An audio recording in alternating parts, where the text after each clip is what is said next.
everyone, namaste and welcome back to my YouTube channel. It's day 3 of teaching you how to cut a blouse. Oh my god. And I am here with this yellow color with the design I have suggested in my previous video. It's a square neck and it's the most underrated neck. I have said it before and I love it a lot. This yellow is a quite bright yellowish color, so I thought the pink color chalk did not I had a small piece of a chalk, so I thought that would not be visible in camera. So I have decided to search a new color of a chalk, piece of a chalk actually, because I didn't find the chalk. It used to be in Nepal in Walmart, so it's very precious here. Let's search that first, and I'm going to cut this blouse again with this neck. I hope you guys enjoy my video. I am in the phase of learning how to teach. Stay tuned with me. So let's get started. Continue with me until I finish cutting. Take all the necessary materials and start cutting with it. A piece of a chalk, a measuring tape and a scissor. Then spread your cloth in the table, making it sure that the upper portion is 1 inch smaller than the lower portion, because the upper portion is going to be the back part of a blouse, whereas the lower portion is going to be the front part of a blouse, which must be an inch bigger. Now smoothly dab it and place it in the table so that there is no creases while cutting. Mark the measurements in the blouse so you won't get confused, and start your cutting.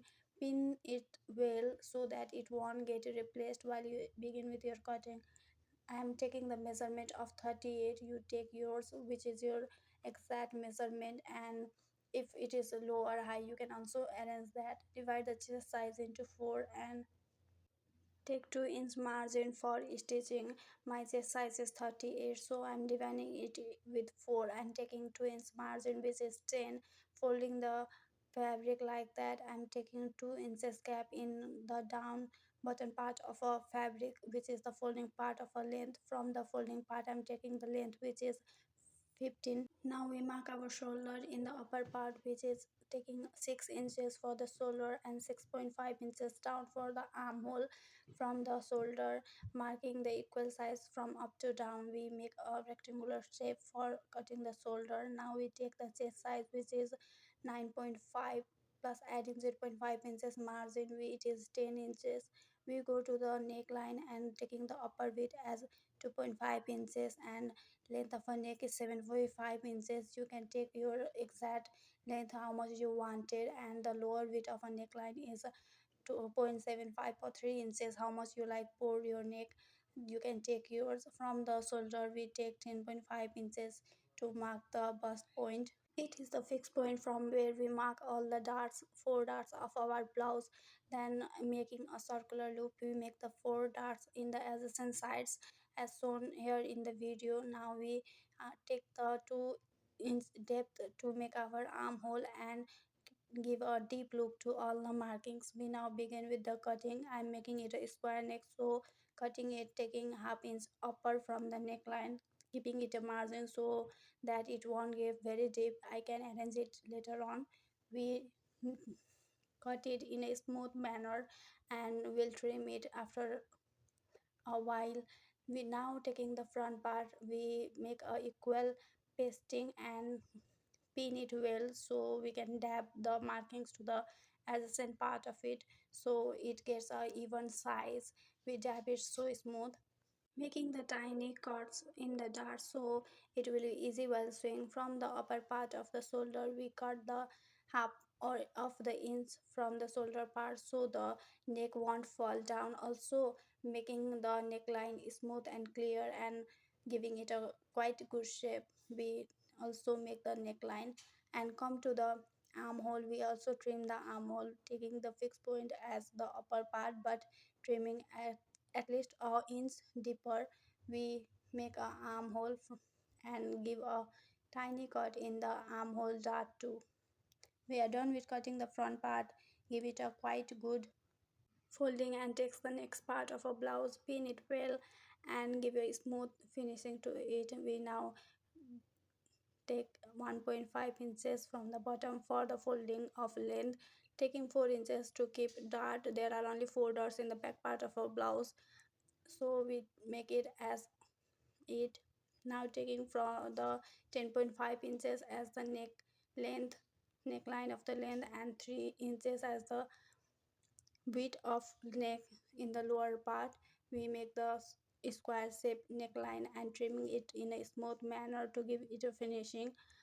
From the shoulder we cut half an inches so it the neck does not fall down while we wear it, and taking the same piece of a fabric, we again make a tiny cuts in the waistline and also a cut in the middle of neck part to give keep the hook eye.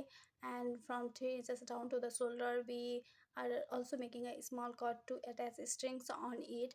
Taking the same part from the shoulder, we mark a line to the chest part, or we can say the side parts, so that there is a smooth finishing in the chest line and giving a exact measurement as in the beginning of the cutting. We mark the armhole 6.5 inches, and joining all the marks line together we give a smooth cutting to the armhole of a back part. We are now done with the back part cutting. It is exactly what we needed. Now we come back to the remaining part of a fabric and giving it a long stripe cutting. We make one board stripe cutting for the hook eye and two small stripes with narrow width to for the bra button adjustments and for a hook lock. Taking the remaining part of a fabric, we fold it and mark it well for cutting the sleeves. We pin it, and now 3 inches down we mark the armhole. I'm taking the armhole as 6.5 plus 1. We should take 1 inch more than the armhole and 1.5 inches margin. I'm also mentioning it in the video, you can know it.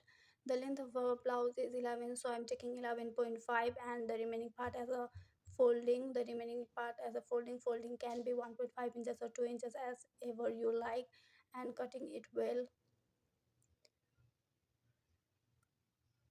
as I'm showing here. Give a smooth round finishing and cuts so that you won't get confused while stitching your blouses.